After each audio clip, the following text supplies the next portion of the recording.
Welcome to Success in Medicine. I'm Dr. Samir Desai. This is the third and final part of our series on the Supplemental ERAS application.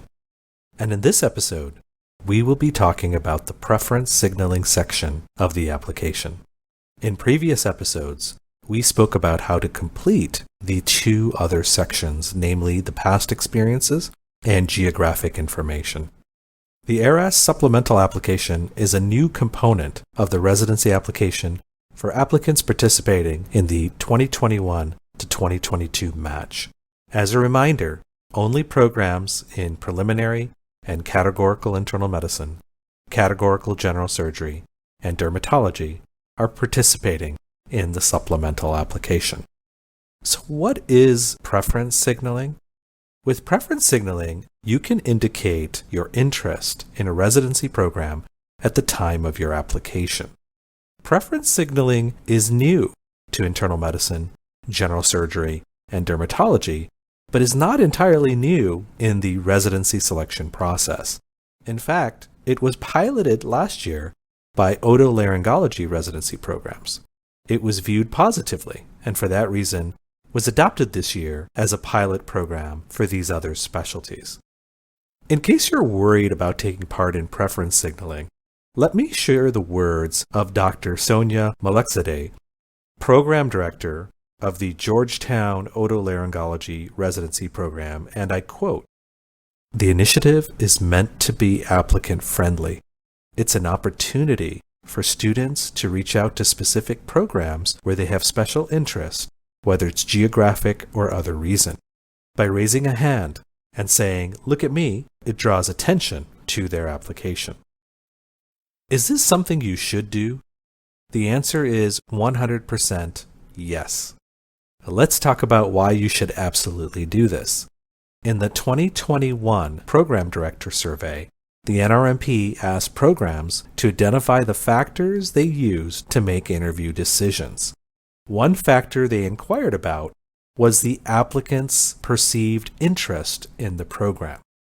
Over 70% of programs in dermatology, internal medicine, and general surgery cited this as a factor used in determining whom to interview. So clearly, your interest in a program matters to many programs. But just how important is it? As it turns out, it's very important. Program directors in this NRMP survey rated perceived interest in the program well above 4.0 on a scale of 1, with 1 being not very important, to 5, with 5 being very important. To understand why your interest in a program matters to them, let's look at things from the program's perspective. Residency programs find it difficult to process the record-breaking numbers of applications they receive every year. Whittling down a very large group of applications into a smaller group to offer interviews is tremendously challenging. There are more qualified applicants, in other words, candidates that the programs see as being successful residents, than available interview spots. With that being the case, expressions of interest from applicants can be helpful to them in their decision-making. Look at it this way. If you had two candidates that were equally likely to be successful, but one communicated a clear and convincing level of interest, who would you rather interview? Residency programs are also afraid of not filling their class through the match, and they would be at higher risk for that happening if they didn't factor in interest on the applicant's part. So if you do signal your preferences on the ERAS supplemental application, will this hurt you at other programs? In other words, will programs that you don't include in your preference signaling be less interested in you? And the answer is no. And the reason for that is that programs that you do not signal will not know if you have taken part in preference signaling. The only thing that programs see is if you have signaled their program. Now, how do you decide which programs to signal? For every applicant, this is going to depend on their unique situation. Keep in mind that no two applicants are the same. First, you need to consider the strength of your application and the competitiveness that you are bringing as a candidate. If you've been working with an advisor, I would recommend that you meet your advisor to get a better understanding of how your application would be viewed by different programs. There are certain individuals at U.S. medical schools, for example, like program directors and clerkship directors, that have in-depth knowledge of how students with similar profiles to yours will have fared in securing interviews and matching in the past with different programs. They can be a goldmine of information and help you select programs to signal. With their informed advice, you can ensure that preference signals are sent in a way to maximize your chances of getting interviews.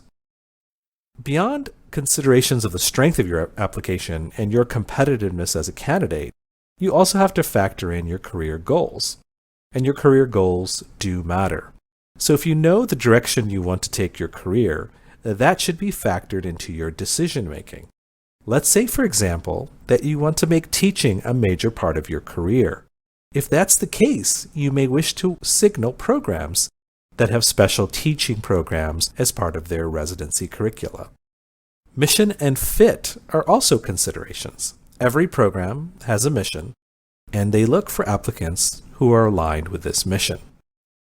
You can also signal programs because you have a geographic interest. Now, are there programs that you should not signal? And the answer to that question is yes. For example, you don't need to signal the program at your medical school. If you've done an away rotation somewhere, you don't have to signal that program either. Why?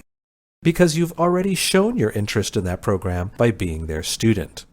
The AAMC has also informed programs that are participating in the supplemental application that they have instructed applicants not to signal programs where they attend medical school or have done away rotations. So you will not be penalized for not signaling those programs. Now, how many programs can you signal? You can signal up to 5 programs for participating specialties, with the exception of dermatology, where the maximum number of programs that you can signal is 3. So, look at preference signaling as a way to communicate your interest with a handful of programs. And since you can only communicate that interest to 3 to 5 programs, these programs will know that you are very interested in them, that your interest is sincere and significant, something that they call credible. And if that nets you 3 to 5 interviews that might have been difficult for you to secure otherwise, your odds of matching went up by quite a bit. So the bottom line, preference signaling is in your best interests. Of course, it may be difficult to decide which programs to signal, but if you can do that in a strategic way, it can have a powerful effect on your chances of match success. For more information on the ERAS supplemental application, please also listen to Part 1 and Part 2 of our podcast series. Part 1 went into past experiences, and Part 2 covered your geographic information. And this brings to a conclusion our 3-part episode on the ERAS supplemental application. But keep in mind that we have lots of other information on this podcast as well as on our website, thesuccessfulmatch.com. And I invite all of you to access those resources to get the latest information and keep you going on this path of matching successfully. Thank you again for joining us on the Success in Medicine podcast. I'm Dr. Samir Desai.